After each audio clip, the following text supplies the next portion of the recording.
This podcast is a member of the Place to Be Nation family. Visit us at placetobenation.com, the only place to be in your pop culture world. Just a good-looking man, and any barmaid can be a star maid if she dances with or without a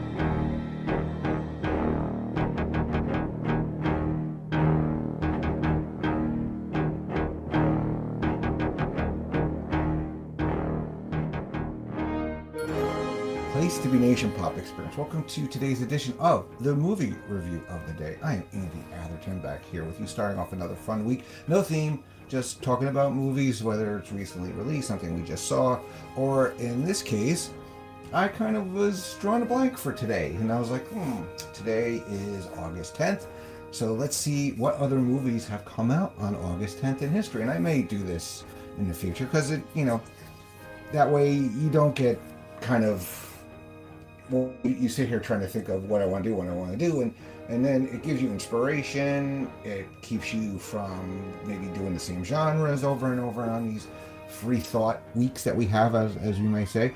So today I'm going back to 1984 to talk about the original version of Red Dawn. I did see the remake, not sure if that will get covered. I did not care for it. This movie I did like. So we're going to go over the movie and some thoughts I have, and let's get on it. So the log line for this movie is, it's the dawn of World War III. In western mountains of America, a group of teenagers band together to defend their town and their country from invading Soviet forces.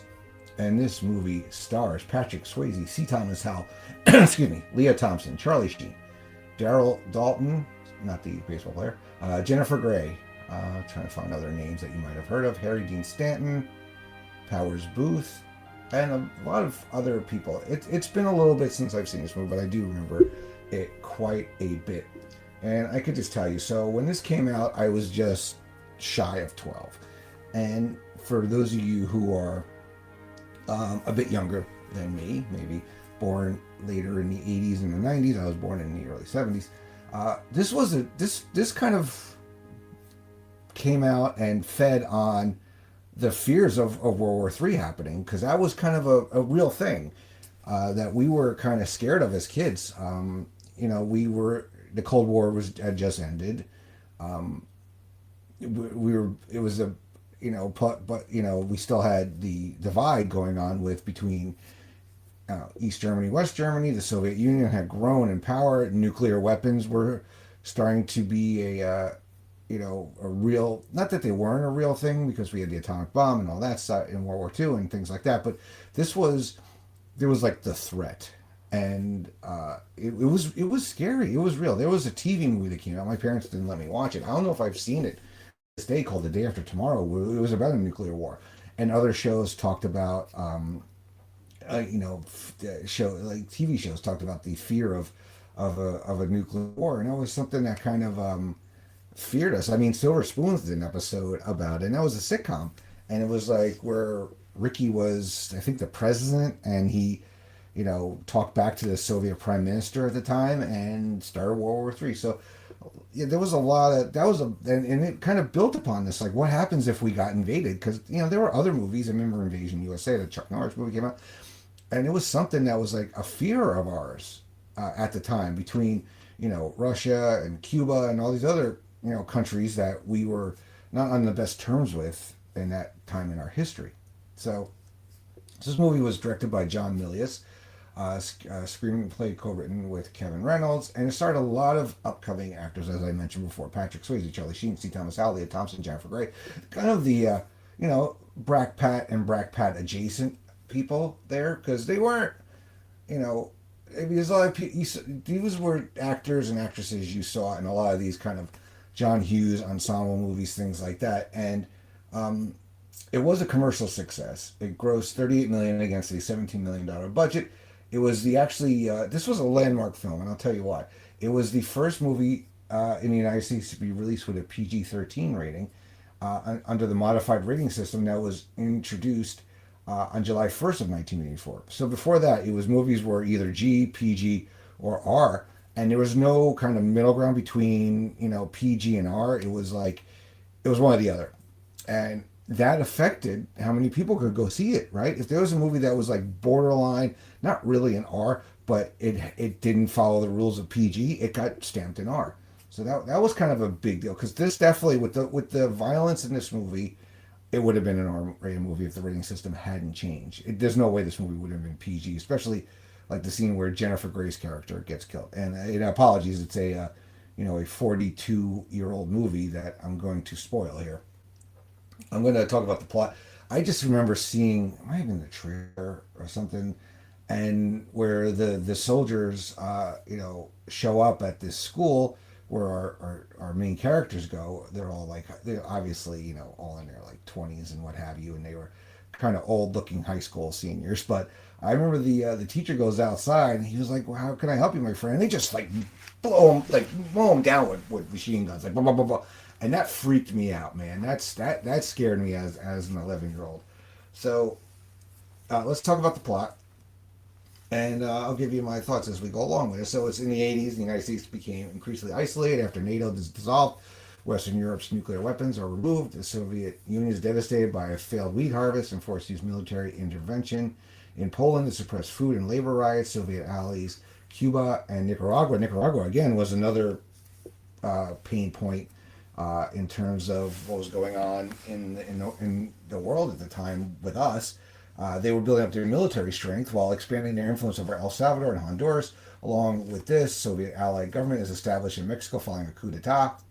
So this is like, and this movie does kind of take place in the middle of nowhere at Colorado, when it's a surprise Soviet-led invasion of their town. I forgot the strategic reason why they what you call it, chose that place. But we have brothers Jed and Matt Eckert. That is Patrick Swayze and Charlie Sheen's character escape the chaos of a Soviet paratrooper attack when Soviet, Cuban, and Nicaraguan soldiers occupy Calumet. Jed, Matt, and their friends Robert, Danny, Daryl, and Arturo flee into the countryside with camping supplies, food, and weapons taken from Robert's father's store. They evade a Soviet roadblock, assisted by a U.S. helicopter gunship, and narrowly escape into the mountains where they go into hiding. Weeks later, they learn that Mr. Eckert is being held at a re-education camp in Calumet's Drive-In. They surreptitiously visit him and learn that Mrs. Eckert is dead, and he asks his sons to avenge him. Then the visiting Mason family in occupied territory, they learn that the Roberts father has been executed. Mason's asked Jen and Matt to take care of their granddaughters, Tony and Erica, as the group retreats back to their camp. So yeah, this was a lot of them like hiding out, trying to figure out. I mean, they're kids. Like, what would you do if your little town in the middle of Colorado was invaded by soldiers? Like, how would you survive? How would you avoid being captured? And that's kind of what happens. The group starts launching, guerrilla attacks. They are eventually discovered in their forced hideout by a small group of Soviets when they kill in self-defense. Then they started calling themselves the Wolverines after the high school mascot. That was a very famous thing too, that you would hear after this movie came out. Wolverines! A lot of people would yell that because that was the fight call in this movie for these kids. They're a lot of things go on, and most of this, it turns out that they run into a crashed Air Force pilot who informs them of the current state of the war. Several American cities, including Washington, D.C., Omaha, Nebraska, and Kansas City, Missouri, were destroyed by nuclear strikes. Strategic Air Command was crippled by Cuban saboteurs. There were full-scale invasions going on in Mexico and Alaska. Most of the southwest United States and northwestern Canada are occupied. American counterattacks halted their advance between the Rocky Mountains and Mississippi River. Western Europe has chosen to remain neutral, and America's only remaining foreign allies, China and the UK, actively resist the Soviets but are militarily crippled.